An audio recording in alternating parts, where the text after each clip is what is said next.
I'm going to be watching this video. It's called Finland, the top 10 things that freaked me out. So I guess it's more culture shocks of a foreigner who's moved to Finland. And yeah, I always like watching these, seeing people's different experiences. You can tell me what you think about these. Let's watch. Good morning. Hyvää huomenta. These jeans are definitely on their last legs. Get it? Last legs. I'm just here to entertain myself. Fall of 2019, I took a trip to Finland.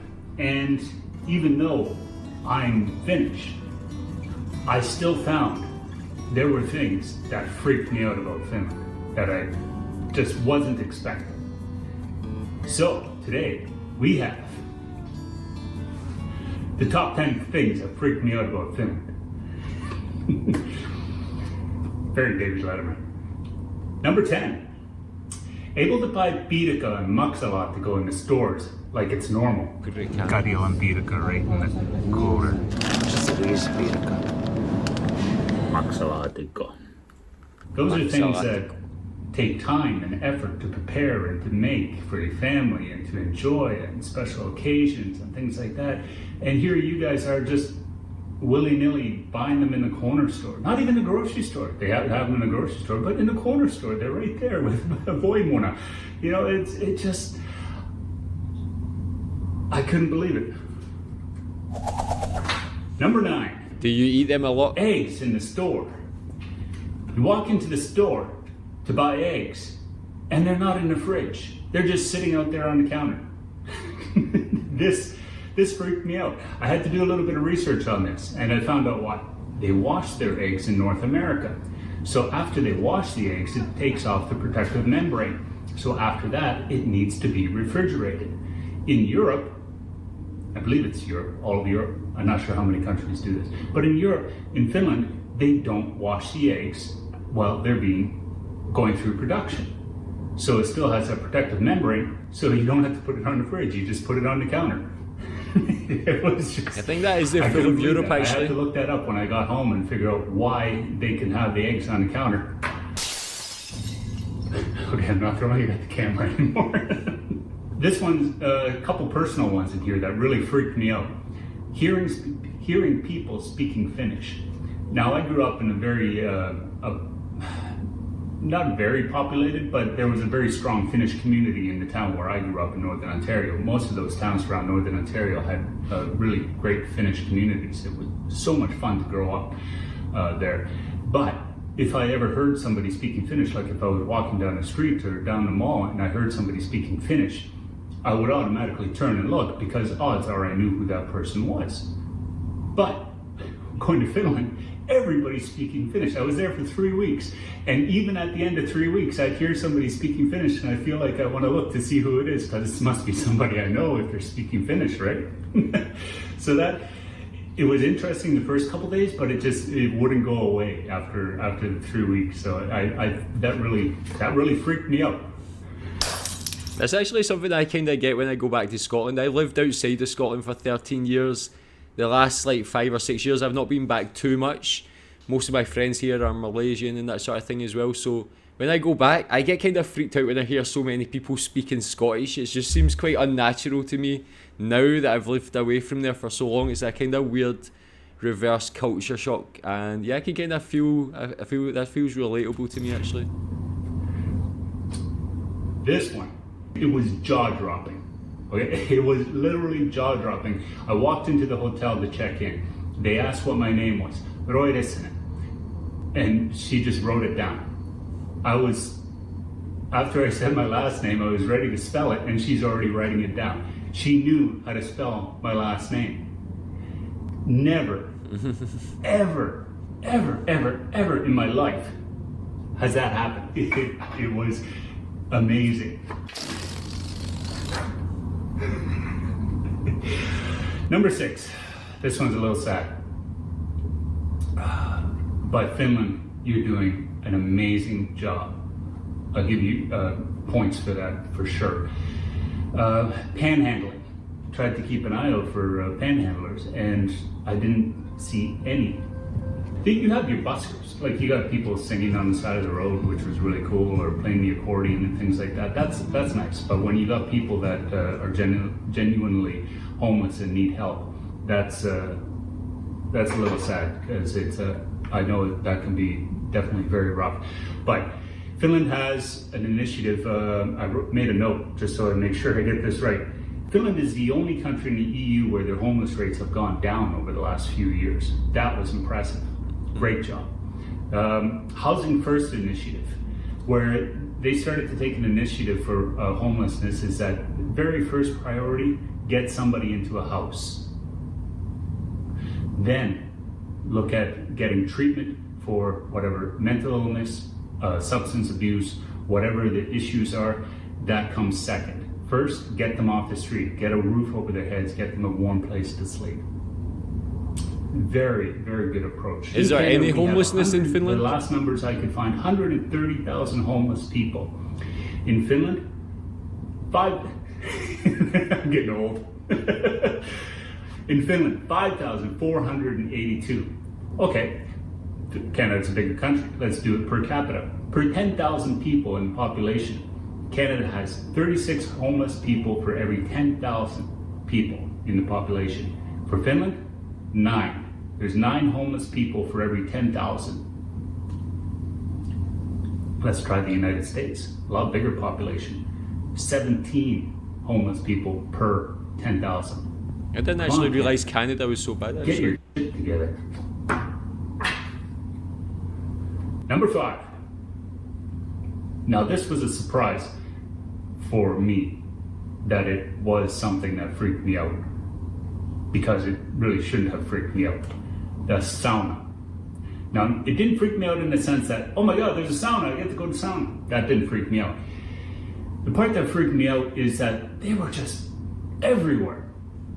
You know, there was never an opportunity where I couldn't have a sauna. It was always available. And that was amazing.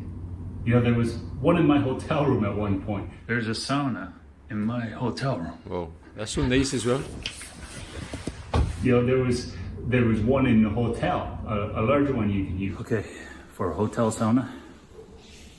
Wow. There was public saunas. One night, the one in the hotel was being cleaned. So they said, hey, just go up the road to the Usi sauna. It's a new place up there. You could have a sauna up there. What a hot sauna. It was great. I had a sauna, I had a beer, I had a snack, chatted with some of the people there in a towel. And that was in a towel in the lobby while we were having a beer. Of course, you don't wear anything in the sauna. Or a big puppy. Tell me how often you have a sauna. Coffee culture. Now this was another thing, along with the saunas, that shouldn't have freaked me out. But it did. It continued to surprise me, Finland. And because being Finn, coming from a Finnish family, I drink coffee. I drink lots of coffee. Not as much as I used to when I was in school, but I definitely drink a lot of coffee. The thing that freaked me out about the coffee culture in Finland, they drink more coffee per capita than any other country in the world. Statistically, Finland drinks 12 kilograms per person per year of coffee. Canada, 6.2. But in Canada, walking down the street, especially in the morning before work, every other person has got a coffee in their hand. Now, I'm not saying I didn't see that in Finland, but hardly at all did I see people walking around with a coffee in their hand compared to here in Canada. But in Finland, even the coffee shops, the majority of the coffee shops that I went to, when I asked for a coffee and I was leaving, I specifically had to ask for a paper cup to take my coffee with me, because they would automatically serve it in a ceramic cup. Because they were assuming I was going to sit down and enjoy my coffee. The other thing that got me with coffee was when we go out for a meal. It's like every time I go out to eat here, the first thing is a glass of water and a cup of coffee, and then we start to look at our menu and things like that. You know, so that's standard. But in Finland, coffee waited till after the meal. It always waited till after the meal, and I was like, just kind of want a coffee, you know, while I sit and wait and we talk. But coffee always waited till after the meal. That was surprising. That definitely freaked me out. That's an interesting one because, yeah, of course, that's the thing I know is that Finland has high coffee consumption, but that observation about, yeah, people in like other countries, America, Canada, and so on, like always getting their coffee to go and having those takeaway cups and stuff. It's quite interesting that that's just not as common in Finland, and it's more about just actually enjoying the coffee, sitting there in the coffee shop, drinking it in a proper cup, just really enjoying, appreciating coffee more. That just kind of is, yeah, not something I'd actually thought about before. Is that the case for you? Do you ever buy to take away? Is it more about just the experience and sitting down to enjoy it in the coffee shop? Is that something you see like growing like over time, like more people getting takeaway, or is that lessening? I could pick all these up afterwards. Number 5, the quality of the food. By far the most underrated place I have ever visited as far as food is concerned. The food was just always good. But rumor has it we're having reindeer lasagna for dinner. So that's where I'm on my way to now. Particularly the cafes, the desserts were, I didn't get a chance to eat them all. I tried. And then to go to the markets. Oh, and the open-faced sandwiches, they were just, I tried to eat as many as I could, but I could not. I've never seen sandwiches like that before, actually. Is that just a Finnish thing, a European thing? The bread looks so good. I'm gonna be so fat. Oh, it was just so much. I ate as my stomach physically hurt at some points while I was there because I was eating so much. But by the time I got home, I figured I gotta jump on a scale, see how much weight I've gained. I had lost 5 pounds in that whole time. But man, the food. Joka puolella Suomea, mutta etelässä ei niin paljon kuin suot on kuivutettu. What is that, man? That looks so good.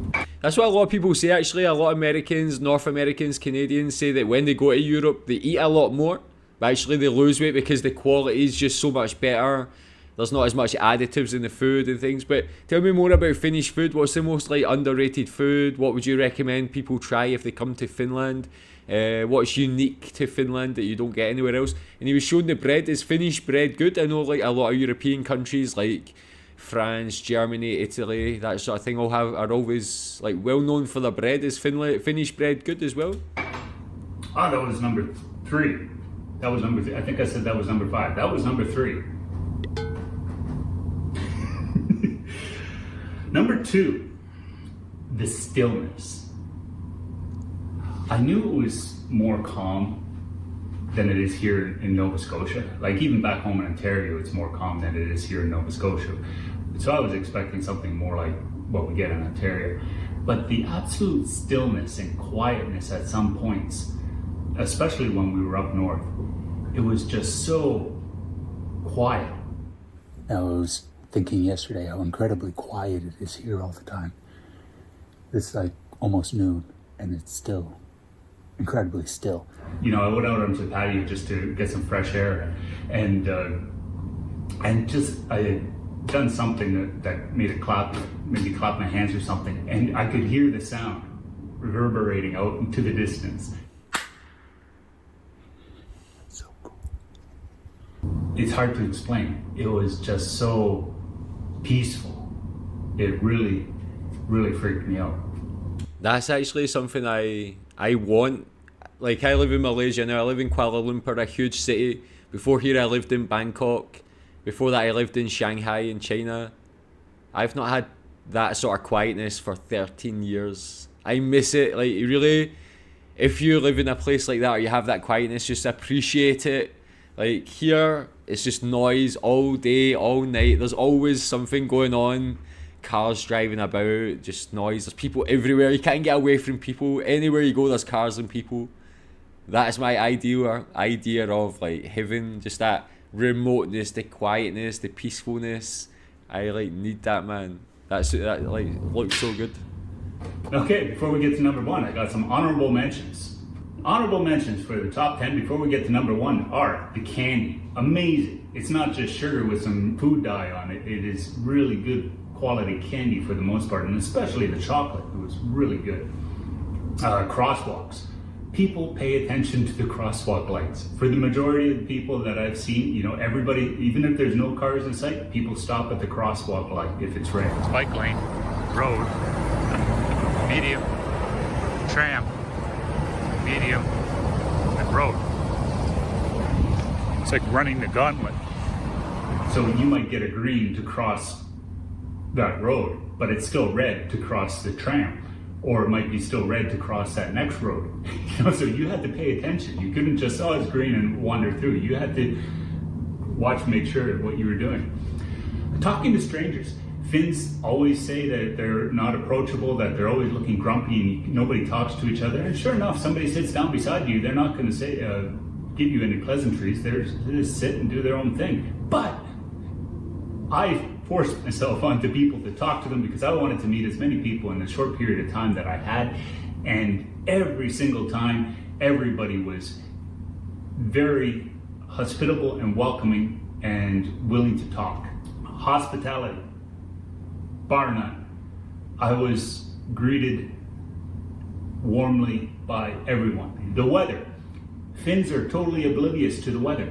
It doesn't matter if it's raining, they'll still go outside. It's cold, they're still going outside. It freaked me out.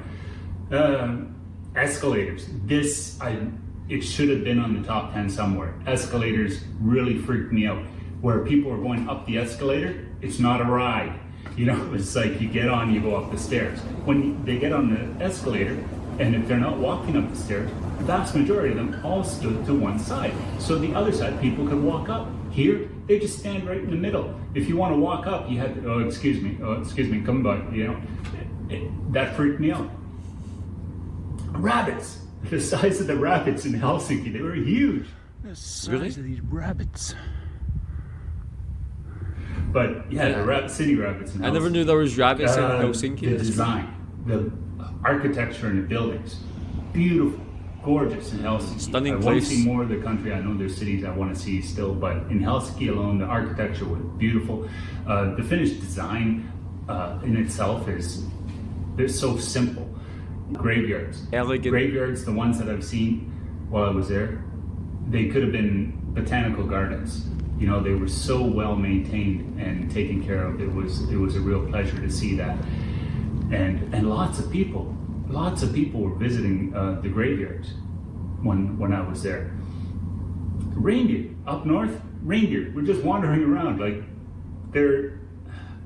I don't know if it can be considered domestic, but all the reindeer are owned by certain Sami families. But when they're not being whatever they do with them, they just wander around in the wild. You know, it's like at one point we looked up. There was a pile of reindeer sleeping on the side of the ski hill.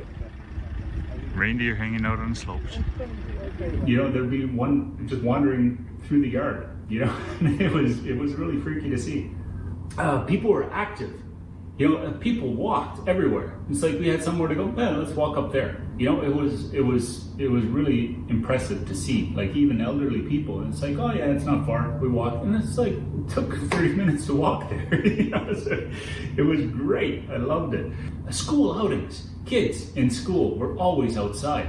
Well, I'm sure not all of them everywhere, but you couldn't walk down the street with coming across a group of kids that were wandering around somewhere. Colorful suits that all the workers wear, like postal workers, construction workers, road workers. You know, they're all wearing really colorful suits. But mind you, that makes sense because in the winter months, there's a lot of darkness that you're still working. So you need to be seen. Actually, it's a law that you need to wear a reflective item on your person while you're out at nighttime. Good rule. Never knew that actually. So those are some of the honorable mentions that I had. The number one thing that freaked me out while I was in Finland, the free range kids. It's like these kids, like little kids, are just wandering around in the middle of town, just like they're normal people or something. You know, no, it's like, I'd see this kid, like downtown Helsinki, this kid would walk by. He couldn't have been 7 years old. And I kind of looked around and think, well, where's their parents? You know, and it's like, you'd never see that here in Canada. Never. Actually, there's a rule here. I'm not sure if it's right across the country, but I know here in Halifax, grades 1 to 6, when the bus comes to drop you off, your parent needs to be waiting at the bus stop, comes on the bus, one at a time, one parent at a time comes on the bus, collects their child off the bus, and then takes them off. You know, and in Finland, these kids are just wandering around on their own. You know, it was absolutely amazing, you know, to see that, you know, these kids, they're raised with this sense of independence that they could go out and that you know, there's a world out there that you're going to go and see, and you have to learn to live in it. And it was beautiful that, you know, kids could still have that kind of childhood to go out and learn to live in the world. I love that. And that totally freaked me out. That was the top 10 things that freaked me out on my trip to Finland. If you ever... Yeah, that was really cool. That one is like brilliant. I mean, it says a lot about everything about Finland, about the safety of the country, that kids and parents can feel like their kids can just walk around and not be in any danger, any trouble, whether that's people, whether that's drivers, things like that. It's very safe for the kids, having that own response, their own self-responsibility, and, as I said, independence. It's a really great thing. The only thing I've seen similar is in Tokyo. I was on the train in Tokyo, and you see kids getting on the train, really even smaller than that, like 4 or 5 years old, with their backpacks, going to school or coming back from school, just on the train, no parents, anything like that. And I was like similar to him. I was like, where is their parents? Like, you don't want the kid to be lost, but they just do it. And like, it's great that in some countries they can still have that sort of thing. I think in the UK maybe not, Canada clearly not. They have laws in place that don't allow things like that as well, from what he's saying. America, I guess, definitely not. But really cool. Tell me if you're a parent in Finland, if you allow your kids to go out when they're that young. And yeah, tell me what you think about all the other things on that list as well. Thanks.